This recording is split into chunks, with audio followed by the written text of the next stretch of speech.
Deputado, o senhor me disse que os maiores interessados em regular as plataformas digitais são pais, mães, educadores, que têm a imagem dos seus filhos expostos na internet, são os próprios parlamentares que são as maiores vítimas de notícias colocadas fora de contextos, filmes passados que são colocados apenas trechos em grupos de WhatsApp, conversas que são colocadas, conversas verdadeiras, mas são colocadas dentro de um contexto malicioso.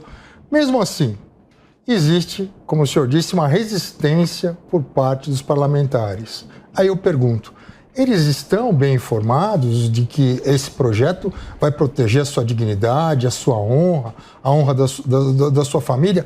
Nas conversas entre os corredores, agora que nós temos aí as vésperas das eleições, esses parlamentares não queriam ter um projeto hoje para justamente regular? E mais do que isso, você reclama muito que um perfil sai do ar e ele sai perpetuamente até que se venha uma nova decisão judicial que restabeleça aquele perfil. Pelo seu projeto, não.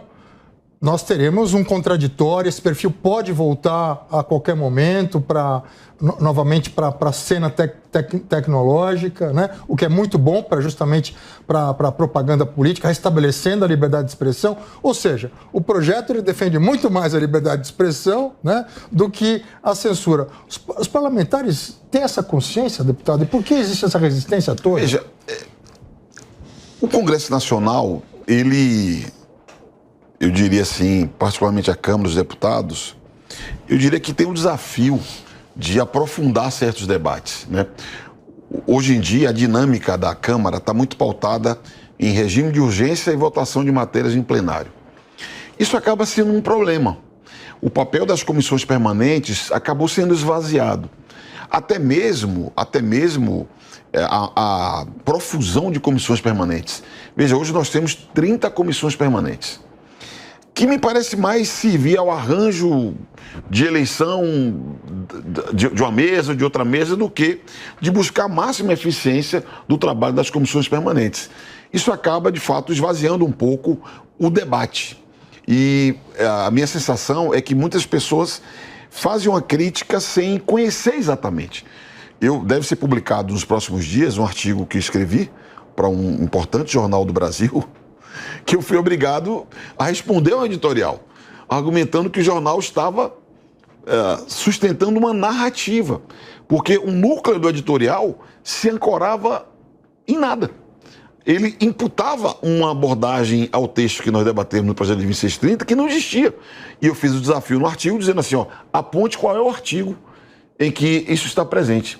Nas reuniões com as bancadas de deputados, muitas vezes eu falava assim, mas vem cá, o que você está falando aí está em qual artigo? Aí o sujeito não sabia mostrar. Vamos olhar aqui o artigo para ver o que é. Então, de fato, há algum nível de precariedade, eu reconheço, no debate, e isso acaba limitando. E eu percebo que quando você tem um tema de interesse específico, de um setor, de uma atividade, acaba concentrando muita atenção. Todo mundo sabe o detalhe.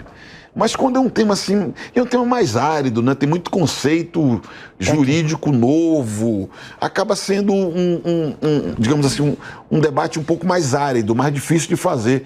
Eu lembro da LGPD, a Lei Geral de Proteção de Dados Pessoais, ao fim e ao cabo, quando eu acabei de apresentar o relatório, o presidente da mesa falava, vamos, acelera aí, meu. Eu falei 45 minutos. Ao fim, ficou um silêncio sepulcral no plenário da Câmara. Ninguém se inscreveu para falar sobre o meu relatório. Eu pensei no meu íntimo, ou eu sou um deputado espetacular, claríssimo, daqueles que claríssimo, produz algo à perfeição, fora da curva, um orador. Eu temo que a turma não tenha compreendido nada o que está escrito ali. Mas eu reconheço que é um tema árido. O direito digital, falar aqui para eles é duro, porque como eles são especialistas em direito digital, vocês que são especialistas, vocês estão ali debatendo conformidade, quais são as regras para as instituições. Mas não é usual. Eu fui na OAB São Paulo esses dias, eu falava assim, eu também ficava olhando, percebendo a cara assim de muito interesse, né? Muito interesse. Então eu diria que eu estou dando essa volta toda para dizer que tem mais áridos, às vezes, gera dificuldade. Você falou precisamente. O projeto, por exemplo, prevê o que chamamos de devido processo. Cria um mecanismo para que o usuário defenda a sua liberdade de expressão. Porque esse papo de liberdade de expressão que é defendido pelo governo, ou pelo partido, ou pelo... Esquece. Quem tem que defender a sua liberdade de expressão? A lei e o próprio usuário. E exige um canal de expresso. Se for feita uma moderação de um conteúdo meu, moderação de conteúdo é tirar uma publicação, diminuir o alcance, rotular, eu tenho que ter o direito de falar, vem cá, com base em que você fez isso, a empresa tem que fundamentar o ato, eu tenho o direito de contestar. Hoje esse direito, na prática, ele não existe.